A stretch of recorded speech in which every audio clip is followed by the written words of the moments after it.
और अब हमारा खास प्रोग्राम मोदी भाईजान। गुजरात में बीजेपी की पिछले 27 साल से सरकार है और बिना मुसलमानों के वोट के बीजेपी के लिए हर बार ऐसा बहुमत लाना बहुत मुश्किल होता है।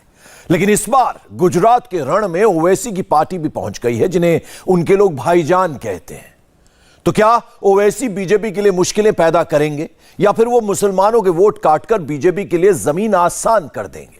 ओवैसी कल भुज में थे, जहां उन्होंने अपने समाज के लोगों के लिए बड़ी बड़ी बातें की।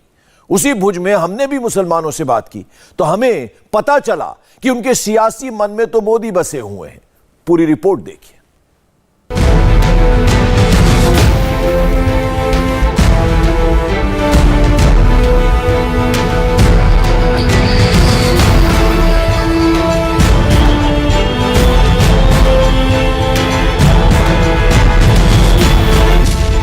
ओवैसी को जीत का यकीन, पर हार की तैयार है जमीन।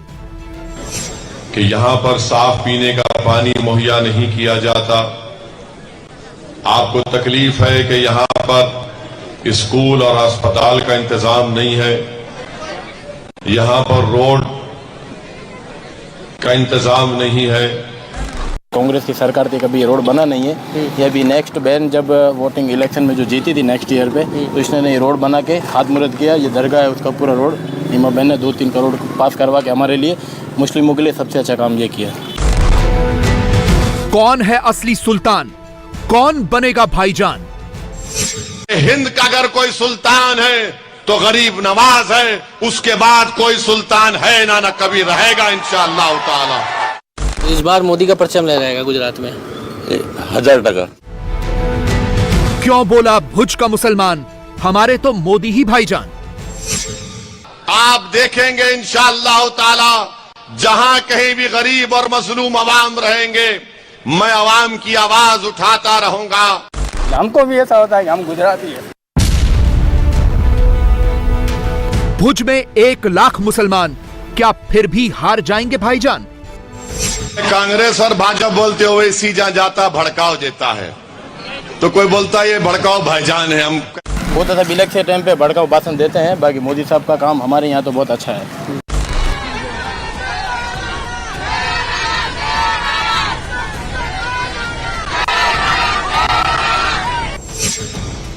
असदुद्दीन ओवैसी जब कल रात भुज में मंच पर आए तो ऐसे ही नारेबाजी हुई।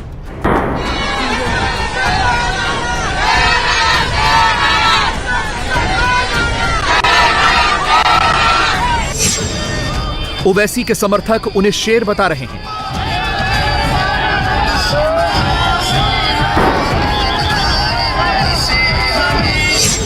लेकिन वो शेर बनेंगे या फिर ढेर होंगे, यह सबसे बड़ा सवाल है। ओवैसी ने गुजरात के सिर्फ 13 सीटों पर अपने कैंडिडेट उतारे हैं। उन्हें उम्मीद है कि वो गुजरात में अल्पसंख्यक समाज की आवाज बन पाएंगे, लेकिन उनके लिए यह राह इतनी आसान नहीं रहने वाली। कच्छ जिले की भुज विधानसभा से ओवैसी ने अपना प्रत्याशी उतारा है। भुज में करीब 90,000 की मुस्लिम आबादी है, जो हार जीत में बड़ी भूमिका तय करती है। मुसलमान कांग्रेस के ट्रेडिशनल वोटर हैं। पिछली बार यानी 2017 में इस इलाके से बीजेपी की प्रत्याशी करीब 14,000 वोटों से जीती थी। यानी यह साफ है कि उन्हें मुसलमानों के वोट भी मिले थे। अब मैदान में ओवैसी भी हैं और वो जानते हैं कि मुसलमानों के एक तरफा वोट उन्हें नहीं मिलेंगे, क्योंकि वोट बीजेपी और कांग्रेस में बटेंगे। ओवैसी मुसलमानों के जितने भी वोट हासिल करेंगे, बीजेपी का फायदा होना तय है। इसीलिए ओवैसी के निशाने पर कांग्रेस है। 27 साल से कांग्रेस और भाजपा का मुकाबला होता है। कांग्रेस चुनाव हार जाती है और जो उनके उम्मीदवार एमएलए बन जाते हैं, वो इलेक्शन जीतने के बाद नरेंद्र मोदी के पास भागकर बैठकर चाय पी लेते हैं। तो इसीलिए मेरी आपसे अपील है कि आप कांग्रेस पार्टी को अगर आप वोट देने का सोच रहे हैं तो आपका वोट जाय होगा। कांग्रेस पार्टी को वोट देने का मतलब यह है कि आप भाजपा को वोट दे रहे हैं। भुज की रैली में ओवैसी ने कल रात बहुत बड़ी बड़ी बातें की, बहुत बड़े बड़े दावे किए। लेकिन उनके दावों में कितना दम है, ओवैसी ने तो पूरी तरह से ये दिखाने की कोशिश की कि मुसलमानों के असली खैरख्वाह और भाईजान वही हैं। लेकिन भुज के लोगों के सियासी मन में मोदी बसे हुए हैं।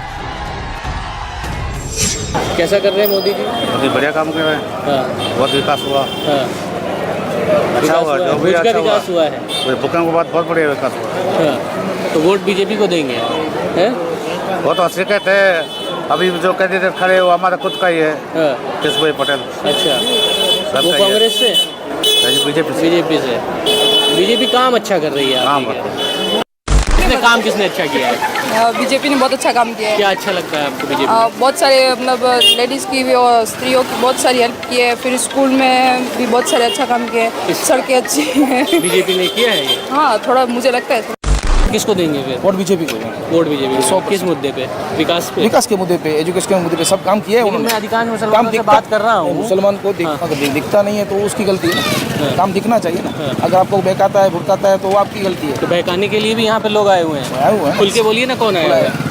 नहीं, पूरे आए हुए हैं। वो तो 2-3 टीमें आई ओवैसी हुई और केजरीवाल? है। 2-3 टीमें आई हुई है बहकाने के लिए, लेकिन बहकना नहीं बहकना वो अपने हाथ में है ना। ओवैसी भी तो आए थे कल। आए थे ना, 100% आए थे। तो क्या बहकाने के लिए आए हैं? बहकाने के लिए आए थे और खाली फोकट मुस्लिमों का वोट है जो बेकार जा रहा है ना। भुज के या कच्छ के पूरे एरिया के गांव के काम है जो आप देखेंगे तो काम हुए हैं, नहीं हुए नहीं ऐसे। रियाज, ये बताओ, तुम्हारे रिश्तेदार तो बाहर रहते होंगे गुजरात से। जब गुजरात से तुम वहाँ उनके पास जाते हो तो गुजरात के बारे में क्या बात होती है कि भाई गुजरात का मॉडल बहुत अच्छा है, या क्या बात? ये बात हमको करने की ज़रूरत नहीं पड़ती। वो खुद ही बोलते हैं कि यार आपका गुजरात है वो बहुत अच्छा है। हम यहाँ भी आते हैं, हम लोग वहाँ जाते हैं तो ये लोग भी यहाँ आते हैं, देखते हैं, घूमते हैं। अभी कच्छ में ही बात करें तो अभी लास्ट में आए थे, बराबर अभी हमारी ईद ने थी तब लास्ट में आए थे, तो सब ने घुमाया, हमने उनको रण घुमाया, मांडवी बीच घुमाया। उनको बहुत अच्छा लगा। बोले नहीं तुम्हारे यहाँ बहुत अच्छा विकास है और बहुत अच्छी है। प्राउड फील होता है। प्राउड फील हमको भी ऐसा होता है कि हम गुजराती है। हमको अच्छा लगता है कि हम गुजरात से हैं और ये कितने हमसे बतौर गुजराती अच्छा लगता है। और बतौर गुजरात का प्रधानमंत्री भी मोदी है। हाँ, वो भी हमारे लिए गौरव की बात है कि हमारे गुजराती प्रधानमंत्री है। विधानसभा के लिए मुस्लिम मन बना के बैठे हैं। मोदी साहब को वोटिंग करेंगे। पूरी मुस्लिम समाज मन बना के बैठी है। वो आप 1 तारीख को देख लेना, 5 तारीख को देख लेना, 8 तारीख को रिजल्ट आएगा तो पता चलेगा। लघुमती समाज मन बना के बैठी है, मोदी साहब के साथ ही जाने वाली है। अच्छा, काम बढ़िया किया है। काम बहुत बढ़िया, बहुत बढ़िया, बढ़िया काम। ओवैसी दावा कर रहे हैं कि भुज में विकास का कोई काम नहीं हुआ है, जबकि यहाँ के मुसलमान ओवैसी के इन्हीं दावों पर पानी डाल रहे हैं, क्योंकि उन्हें पता है कि नरेंद्र मोदी की गरीबों के लिए जो योजनाएं हैं उन्हीं की वजह से काम हो रहा है। और ऐसा लगता है कि वही योजनाएं बीजेपी को मुसलमानों के वोट भी दिला रही हैं। कौन सी योजना आप सरकार की कौन सी योजना अभी इसका लाभ हमने है? आवास योजना में अभी जो मोदी साहब लेके आए थे अभी 3 लाख और 2,67,000 का सब्सिडी, उसका भी अभी टॉप अप हुआ है। 5 लाख रुपया जो कर डाली है। फिर इससे माँ कार्ड जो अमृतन कार्ड है 5 लाख तक वो उसमें दवा फ्री हो रहा है। बहुत अच्छे अच्छे काम मोदी, वो दिखते नहीं है। खाली केजरीवाल का तो 2 ही दिखता है, 300 यूनिट। बाकी मोदी साहब का तुम अंदर से जो सब ये पेपर पढ़ोगे तो तुम्हें पता चले मोदी साहब ने कितनी योजनाओं का लाभ भी आप ले रहे हैं? हम लिए ना अभी हमने। हाँ, अमृतन योजना का लिया हमने, हाउसिंग योजना का लिया, सबने लिया है। आयुष्मान योजना। हाँ, और उजाला है गैस का, वो उजाला गैस है आपके यहाँ पे? सब्सिडी मिलती है, बीपीएल कार्ड पे मिलती है। कई मुसलमान तो कहते हैं कि हम तो लाइन में लगे रहते हैं, हमको मिलता ही नहीं है। सच है ये? वो सब गलत बात है। इसमें हिंदू मुसलमान जैसा कुछ ही नहीं है। मोदी साहब जो काम करते हैं वो कोई हिंदू मुसलमान देख के नहीं करते हैं। वो पूरा ग्रांट सबको मिलता है, ऐसी कोई बात नहीं। सब एक ही है। वो तो सब इलेक्शन टाइम पे भड़काऊ भाषण देते हैं। बाकी मोदी साहब का काम हमारे यहाँ तो बहुत अच्छा है। ओवैसी साहब की दाल नहीं गलने वाली है। वो तो वोटिंग के टाइम पता चलेगा।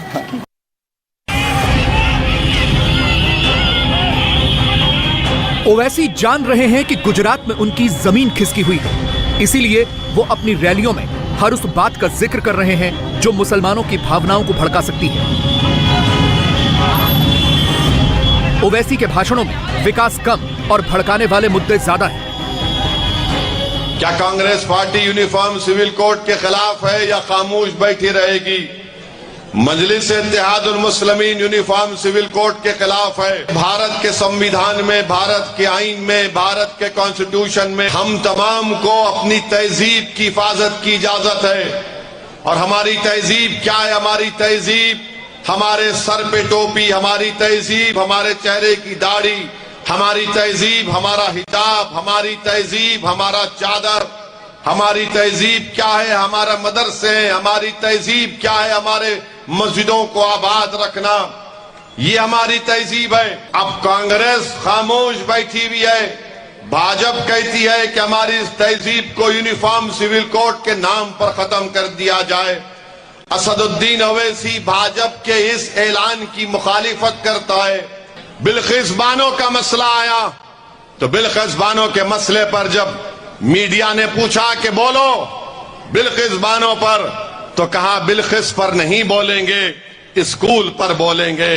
अरे अगर वही बिल्किस बानो की 3 साल की बेटी जिसको बिल्किस की असमत रेजी और रेप करने के बाद उस बच्ची को अपनी मां के सामने कत्ल कर दिया गया, उसके सर को पत्थर पर मारकर, अगर आज वो बच्ची जिंदा होती तो वो बच्ची भी किसी कॉलेज में पढ़ती होती, मगर ये मुंह नहीं खोलते।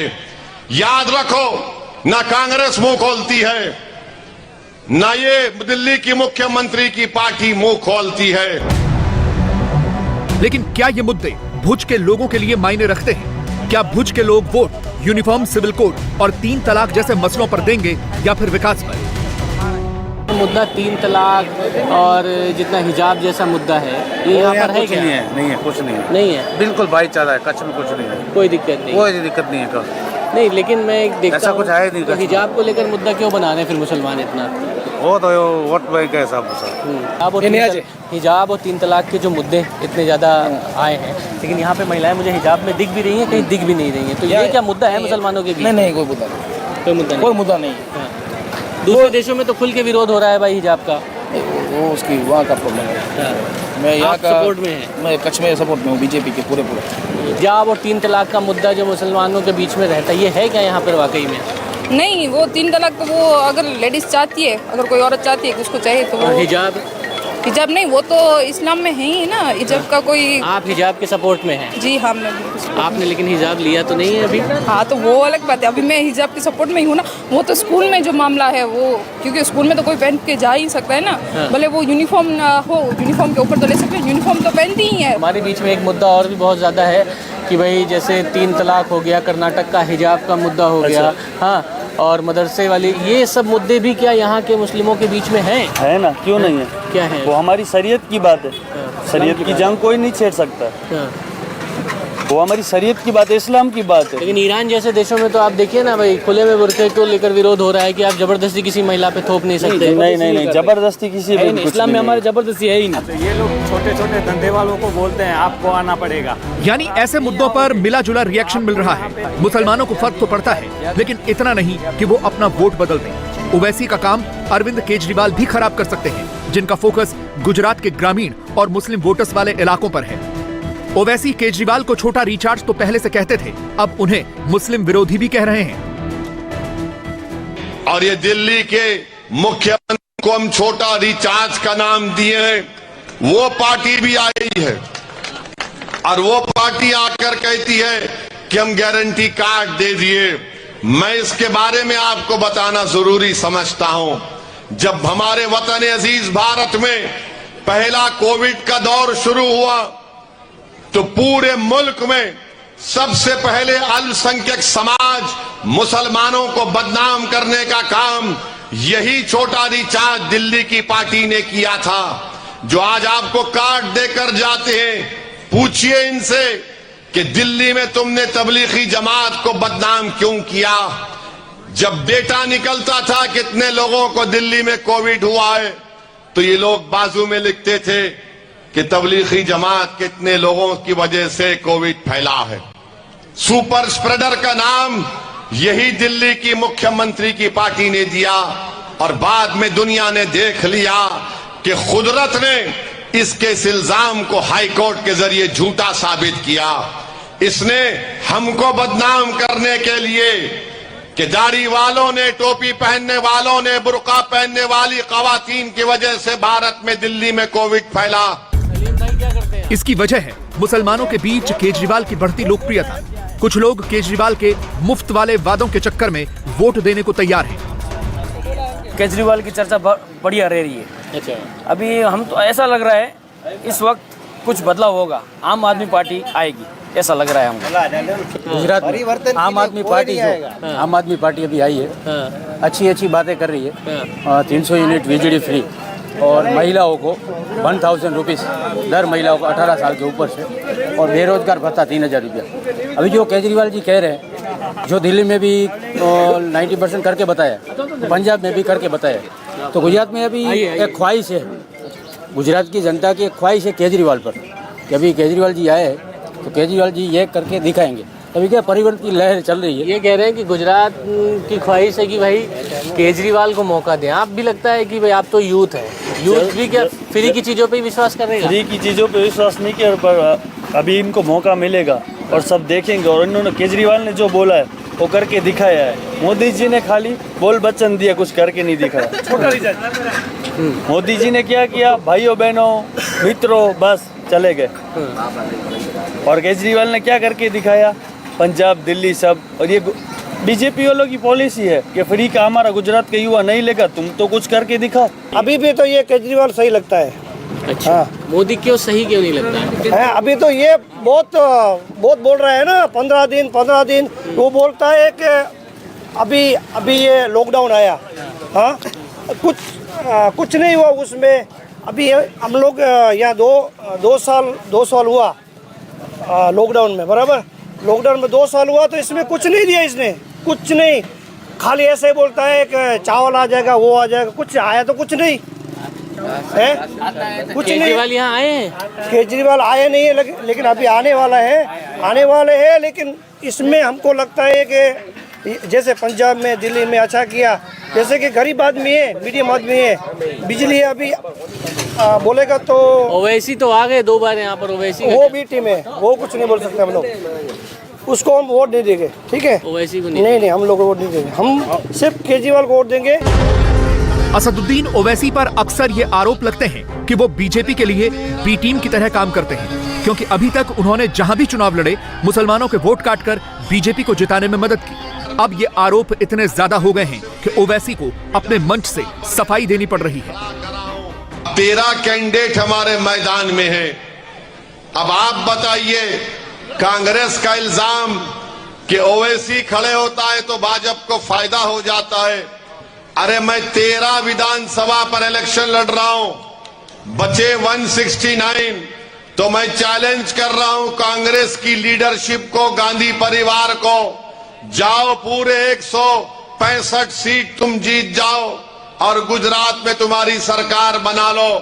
अरे मैं तो सिर्फ 13 विधानसभा पर मेरा कैंडिडेट खड़ा करा हूं, मगर कांग्रेस की गांधी लीडरशिप कितने चुनाव हार चुकी है मोदी के खिलाफ।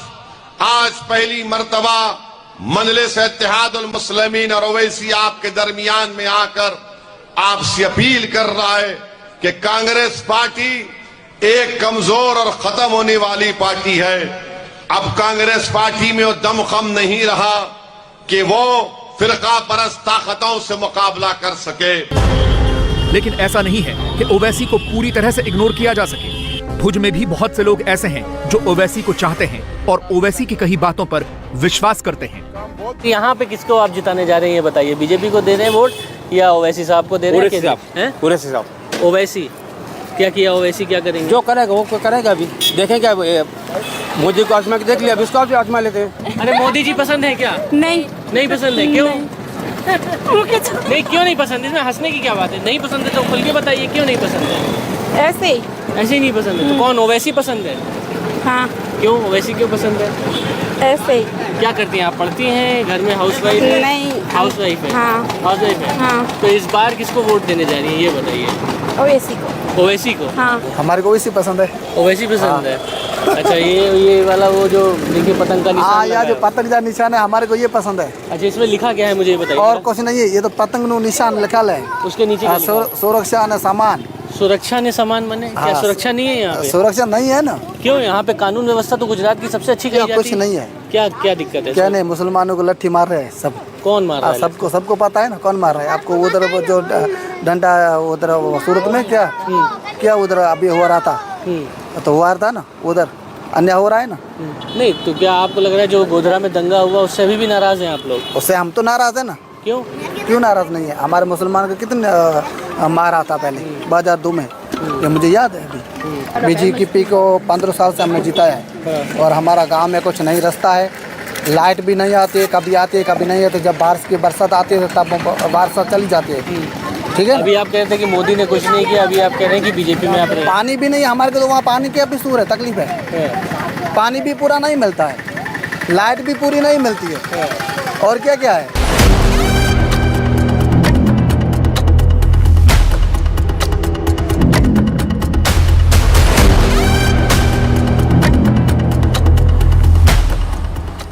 इंडिया टीवी हर वक्त हर जगह डाउनलोड करने के लिए सर्च करें India TV news Google play store या ऐप स्टोर पर।